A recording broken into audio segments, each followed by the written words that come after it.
नमस्कार, न्यूज 24 देख रहे हैं आप और आपके साथ मैं हूं सऊद मोहम्मद खालिद। और रात के 9 बज चुके हैं। न्यूज 24 पर वक्त हो गया है नॉन स्टॉप एट 9 का। सबसे पहले बात केंद्रीय मंत्रिमंडल में फेरबदल की, जो कि कल शाम 6 बजे होगा, इसके बारे में जानकारी मिल रही है। मंत्रिमंडल में शामिल होने के लिए नेताओं के दिल्ली पहुंचने का सिलसिला अभी शुरू हो चुका है। माना यह जा रहा है कि इस विस्तार में 20 नए चेहरों को मौका मिल सकता है, तो वहीं कई मंत्रियों की छुट्टी भी हो सकती है। अभी सेशन के पहले हम लोग आ जाते हैं इधर। महाकाल मंदिर तो हर साल जाता हूँ। किसी ने भी ये खुलकर नहीं कहा कि वो मोदी मंत्रिमंडल का हिस्सा बनने आए हैं, लेकिन सबको मालूम है कि फिलहाल उनके दिल्ली दौरे का सबब सिर्फ और सिर्फ केंद्रीय मंत्रिमंडल में शामिल होना है और ये सभी पीएम मोदी के बुलावे पर ही दिल्ली आए हैं। सूत्रों के मुताबिक 7 जुलाई यानी कल शाम 5:30 बजे केंद्रीय मंत्रिमंडल का विस्तार होना है, जिनमें 15 से 20 नए चेहरे शामिल हो सकते हैं। जिन नेताओं का केंद्रीय मंत्री बनना तय माना जा रहा है उनमें ज्योतिरादित्य सिंधिया, सर्बानंद सोनोवाल, सुशील मोदी, भूपेंद्र यादव, विनय सहस्त्रबुद्धे, अनुप्रिया पटेल, वरुण गांधी, दिलीप घोष, बैजयंत पांडा, मीनाक्षी लेखी, संजय जायसवाल, जमयांग नामग्याल, नारायण राणे, प्रवीण निषाद, पशुपति पारस, आरसीपी सिंह। सबसे बड़ा सवाल यह है कि आखिर जेडीयू से केंद्रीय मंत्रिमंडल में कितने मंत्री बनेंगे और पार्टी की तरफ से किस किस को ये मौका मिलेगा। बिहार के मुख्यमंत्री नीतीश कुमार ने इस सवाल का सीधा उत्तर तो नहीं दिया, लेकिन जेडीयू के राष्ट्रीय अध्यक्ष आरसीपी सिंह ने कहा कि अब सब कुछ तय हो चुका है। देखिए, हमारे नेता ने जो बात कह दिया वो सत्य है। तो आप ही के ऊपर आप बताइए सर, क्या है? अरे तो आप देखिएगा ना, बातचीत फाइनल हो गई है। आप देखिएगा ना, मतलब माना जा रही सब कुछ फिर पेंच फंसा हुआ है, इसका मतलब कहीं कोई पेंच किसी तरह का नहीं। सर कितने लोग अब आप वेट करो ना यार। सर एक छोटा सा सवाल, चूंकि एक छोटा सा सवाल सर, चूंकि है कि आपका नाम, ललन बाबू का नाम, या कहा जा रहा है कि 2 कैबिनेट। देखिए, ऐसा है ना कि दिक्कत क्या है ना कि ये सारा आप ही लोग मीडिया में चलाते रहते हैं। अच्छा, ये तो आप लोग चलाते हैं ना, तो आप लोग वेट कर लीजिए। मतलब सब कुछ तय हो गया है। अरे तो इसमें कोई डाउट है क्या? फॉर्मूले के बारे में तो कोई जानकारी नहीं है, लेकिन इसके बारे में जो हम लोगों के पार्टी के राष्ट्रीय अध्यक्ष हैं, उन्हीं को इन सब चीजों के लिए अधिकार है। जो कुछ भी अधिकृत वही है। उनको नहीं लगता है कोई कि शामिल। आदरणीय प्रधानमंत्री जी चाहेंगे, उसी के हिसाब से जो भी होना होगा होगा। आप विस्तार में जाएंगे? आप विस्तार में जाएंगे? जब विस्तार होगा जिस दिन जाएंगे। आपको क्या पता है किस दिन होने वाला है, क्या होने वाला है, इसके बारे में तो कुछ पता नहीं है। मंत्री पद लेंगे, 3 लेंगे, 2 लेंगे या नहीं लेंगे? नहीं, ऐसा कुछ नहीं है। जो उनकी इच्छा होगी वो करेंगे। मोदी सरकार के दूसरे कार्यकाल के 2 साल पूरे हो गए हैं। ऐसे में मंत्रिमंडल में कल के संभावित फेरबदल को काफी अहम माना जा रहा है। इस विस्तार के जरिए जहां जातीय और क्षेत्रीय समीकरण को साधने की कोशिश होगी, वहीं 5 राज्यों के चुनाव और 2024 के लोकसभा चुनाव को भी साधा जाएगा। उत्तर प्रदेश की भारतीय जनता पार्टी और केंद्र की भारतीय जनता पार्टी उत्तर प्रदेश के अंदर में कितनी भी सोशल इंजीनियरिंग कर ले, योग्यता को ना देखते हुए जाति के आधार पे और दल के आधार पे चाहे कितने भी चेहरे अपने केंद्रीय मंत्रिमंडल में शामिल कर ले, लेकिन उत्तर प्रदेश की जनता ने तय कर लिया है कि 2022 में 22 साइकिल की सरकार होगी और भारतीय जनता पार्टी की विदाई तय होगी। केंद्रीय मंत्रिमंडल के विस्तार की एक बड़ी वजह यह भी है कि मोदी सरकार के कई मंत्रियों के पास फिलहाल 1 से ज्यादा मंत्रालय हैं। ऐसे में अगर 20 से ज्यादा मंत्रियों को मंत्रिमंडल में शामिल किया जाता है, तो अतिरिक्त प्रभार वाले मंत्रियों का भी बोझ कम हो जाएगा। Bureau report, news 24। वैसे केंद्रीय मंत्रिमंडल में संभावित फेरबदल की अटकलों के बीच एलजेपी सांसद चिराग पासवान ने अपने चाचा को पद का लालची बताया है। चिराग ने उन पर आरोप लगाया कि उनके चाचा पशुपति कुमार पारस एलजेपी और उसके संस्थापक रामविलास पासवान को अपमानित करने वाले नीतीश कुमार की गोद में जा बैठे हैं। कि भैया आपने चिराग पासवान की पीठ पर खंजर नहीं भोगा, आपने रामविलास पासवान जी की पीठ पर खंजर भोगने का काम किया। मोदी मंत्रिमंडल के संभावित विस्तार की खबरों से बिहार का सियासी पारा भी हाई हो गया है। चाचा पशुपति पारस के खिलाफ भतीजे का गुस्सा चरम पर पहुंच गया है। चिराग ने 2 टूक कहा कि चाचा के केंद्रीय मंत्री बनने पर उन्हें कोई आपत्ति नहीं होगी, लेकिन अगर उन्हें एलजेपी कोटे से मंत्री बनाया गया तो वो अदालत का दरवाजा खटखटाने को मजबूर हो जाएंगे। मेरी ढेर सारी शुभकामनाएं उनको। मैं चाहता हूं, मैं दिल से चाहता हूं कि उनकी मनोकामना पूरी हो। बहुत बड़ा दाव शब्द ठीक नहीं रहेगा, बहुत बड़ा कदम उठाया है उन्होंने। परिवार को तोड़ा है अपनी इस महत्वाकांक्षा को पूरा करने के लिए। समाज की नाराजगी उन्होंने मोल ली है अपनी इस महत्वाकांक्षा को पूरा करने के लिए। और सबसे बड़ी बात, मेरे पिताजी के मरने के बाद उनकी पीठ पर खंजर भोंका है अपनी इस महत्वाकांक्षा को पूरा करने के लिए। तो मैं पार्टी के सांसद के तौर पर या लोक जनशक्ति पार्टी के कोटे से उन्हें मंत्री बनाया जाएगा, ये संभव नहीं है, क्योंकि उन्हें लोक जनशक्ति पार्टी की राष्ट्रीय कार्यकारिणी पहले ही उन्हें पार्टी से निष्कासित कर चुकी है। चिराग पासवान ने आरोप लगाया कि उनके चाचा पशुपति पारस उस नीतीश कुमार की गोद में बैठे हैं जिन्होंने एलजेपी को तोड़ने की कोशिश की, जिन्होंने रामविलास पासवान को श्रद्धांजलि देना भी जरूरी नहीं समझा। अभी तक 9 महीना नहीं हुआ, साल तो भूल जाइए, उनको गए को अभी 9 महीना नहीं हुआ और आपने अपनी व्यक्तिगत महत्वाकांक्षाओं के लिए उनके परिवार को भी आपने तोड़ने का काम किया और उनकी पार्टी को भी आपने तोड़ने का काम किया। और आज अपनी महत्वाकांक्षाओं के लिए आप किनके साथ खड़े हैं भैया? आप बताएं ना, किनके साथ खड़े हैं? ये वही नीतीश कुमार जी हैं जिन्होंने हमारे पिता को रहते हुए, हमारे नेता, हमारे आदर्श रामविलास पासवान जी के रहते हुए कभी उनको आगे बढ़ने का मौका नहीं दिया, हमारे नेता को अपमानित करने में कोई कसर नहीं छोड़ी। आज उनके मरने के बाद भी उनको श्रद्धांजलि तक देना वो जरूरी नहीं समझते, तो मेरे चाचा उनकी गोद में जाकर बैठे। चिराग पासवान ने दावा किया कि जिन लोगों ने एलजेपी से बगावत की थी, अब वो सभी लोग पार्टी से निष्कासित हो चुके हैं और एलजेपी से अब उनके चाचा का कोई भी नाता नहीं है। लोक जनशक्ति पार्टी और हमारे नेता, हमारे संस्थापक आदरणीय रामविलास पासवान जी के विचारों को कुचलते हुए एक अलग गुट बनाने की उन लोगों ने घोषणा की। लोक जनशक्ति पार्टी ने की कार्यकारिणी ने, लोक जनशक्ति पार्टी की राष्ट्रीय कार्यकारिणी ने उनकी पार्टी विरोधी गतिविधियों को देखते हुए तुरंत उनको पार्टी के प्राथमिक सदस्यता से निष्कासित करने का फैसला लिया गया। आप आधी बातें बोलें और आधी बात पर आप खामोश रह जाएं, ये गलत है। आप सिर्फ इतना बोल दें कि भैया मुझे राष्ट्रीय अध्यक्ष चुन लिया गया है, और उसके बाद किस प्रकार से आपको चुना गया है, वो प्रणाली क्या थी, वो तरीका क्या था, कौन लोग थे, उस पर आप खामोश रह जाएं, ये गलत है। 90% से ज्यादा प्रत्याशी आज की भी तारीख में हम लोग के साथ खड़े हैं। खुद को एलजेपी और रामविलास पासवान का असली सियासी उत्तराधिकारी साबित करने के लिए चिराग पासवान हाजीपुर से अपनी आशीर्वाद यात्रा शुरू कर चुके हैं और इस यात्रा के जरिए वो पार्टी समर्थकों को ये बताने की कोशिश कर रहे हैं कि चाचा पशुपति कुमार पारस ने पद और कुर्सी के लोभ में सिद्धांतों की बलि दे दी। इस बीच पशुपति पारस का एक वीडियो सामने आया जिसमें वो कुर्ता खरीदते दिख रहे हैं। माना जा रहा है कि केंद्रीय मंत्रिमंडल के संभावित विस्तार में खुद की जगह पक्की मानकर उन्होंने ये कुर्ता खरीदा है। सौरभ कुमार, पटना, न्यूज़ 24। इधर महाराष्ट्र में ओबीसी आरक्षण और अपने 12 विधायकों के निलंबन के खिलाफ बीजेपी ने मुंबई में जोरदार प्रदर्शन किया। बीजेपी ने विधायकों के निलंबन को लोकतंत्र और संविधान विरोधी करार दिया है।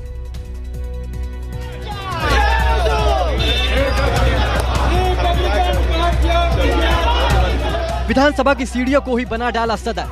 बीजेपी ने प्रदर्शन के जरिए स्पीकर के फैसले का विरोध किया। प्रदर्शन के जरिए ये संदेश दिया कि पार्टी के 12 विधायकों का निलंबन उन्हें कतई मंजूर नहीं है।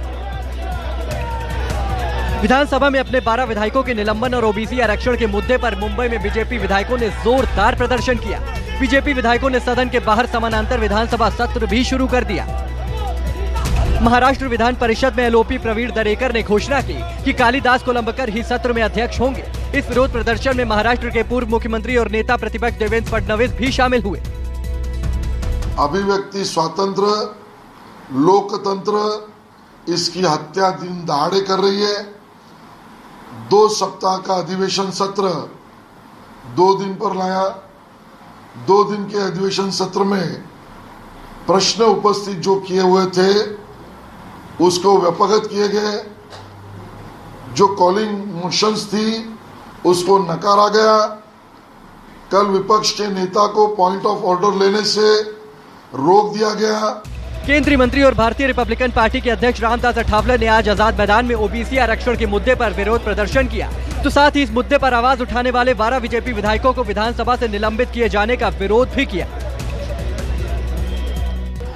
जो विधानसभा के अध्यक्ष के चुनाव में सरकार को, महाविकास आघाड़ी के सरकार को वहाँ लगता है कि भाई हम अगर अल्पमत में जाएंगे तो हमको रिजाइन देना पड़ेगा, इसीलिए उनको बहुत बड़ा डाउट है और इसीलिए उन्होंने लेकिन बहाना बनाकर 12 जो एमएलए उनको 1 साल के लिए सस्पेंड कर दिया है।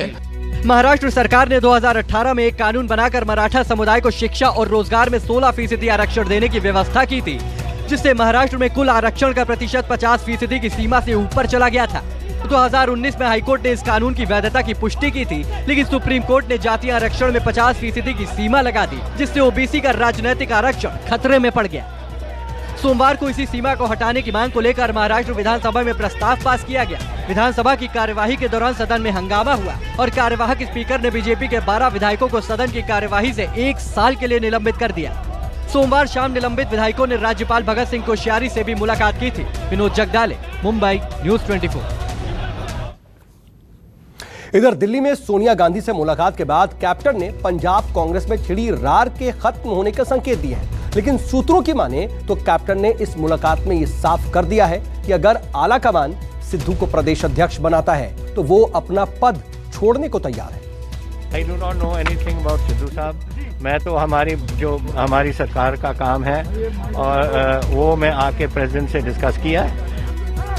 दिल्ली में सोनिया गांधी से मुलाकात के बाद भी कैप्टन नवजोत सिद्धू को बिल्कुल भी तवज्जो देते नहीं दिखे। हालांकि कैप्टन ने ये इशारा जरूर दिया कि कांग्रेस की कलह थम गई है। इस जनपद पर सोनिया गांधी के यहाँ चल रही बैठक खत्म हो गई। पंजाब के मुख्यमंत्री कैप्टन अमरिंदर सिंह की ये गाड़ी धीरे धीरे निकल रही है और वो दरवाजा खुल रहा है, यानी कि मीडिया का भारी जमावड़ा है और लगातार इस बात को लेकर कयास लगाए जा रहे हैं कि आखिरकार सोनिया गांधी के साथ बैठक में क्या फैसला हुआ। आलाकमान के साथ कैप्टन की मुलाकात के बाद पंजाब कांग्रेस में मची रार अब खत्म होती दिख रही है, लेकिन कैप्टन ने चुनाव के लिए तैयार रहने की बात कहकर ये संदेश भी दे दिया कि पंजाब में अगला विधानसभा चुनाव भी उन्हीं के नेतृत्व में लड़ा जाएगा। कांग्रेस प्रेसिडेंट करेंगे। As far as Punjab party is concerned or whatever other political activity, we are all geared up to take full action on जो भी वो चाहेंगे। तो we have no problem Punjab के साथ। Punjab is totally geared up for the coming elections। कुछ दिन पहले सिद्धू ने दिल्ली में कांग्रेस नेता राहुल गांधी और प्रियंका गांधी से मुलाकात की थी, तो वहीं 22 जून को कैप्टन भी मल्लिकार्जुन खड़गे की अध्यक्षता वाली कांग्रेस की उस 3 सदस्यीय समिति के समक्ष पेश हुए थे, जिसका गठन पंजाब कांग्रेस में अंदरूनी कलह को खत्म करने के लिए किया गया है। पंजाब में कांग्रेस का अंदरूनी कलह अगर जल्द खत्म नहीं हुआ तो सूबे में पार्टी को नुकसान पहुंच सकता है, क्योंकि अगले साल की शुरुआत में ही पंजाब में विधानसभा चुनाव होने हैं, लेकिन पार्टी गुटबाजी और अंतर कलह से त्रस्त है। चंडीगढ़ से विशाल अंग्रेज के साथ रमन कुमार, दिल्ली, न्यूज़ 24। इधर बिहार में कोरोना संक्रमण के मामले कम होने के साथ ही सरकार ने अनलॉक 4 में बड़ी छूट देने का फैसला किया है, लेकिन व्यापारी इस बात से खफा हैं कि अब भी सरकार ने उन्हें सप्ताह के 7 दिन दुकान खोलने की अनुमति नहीं दी है।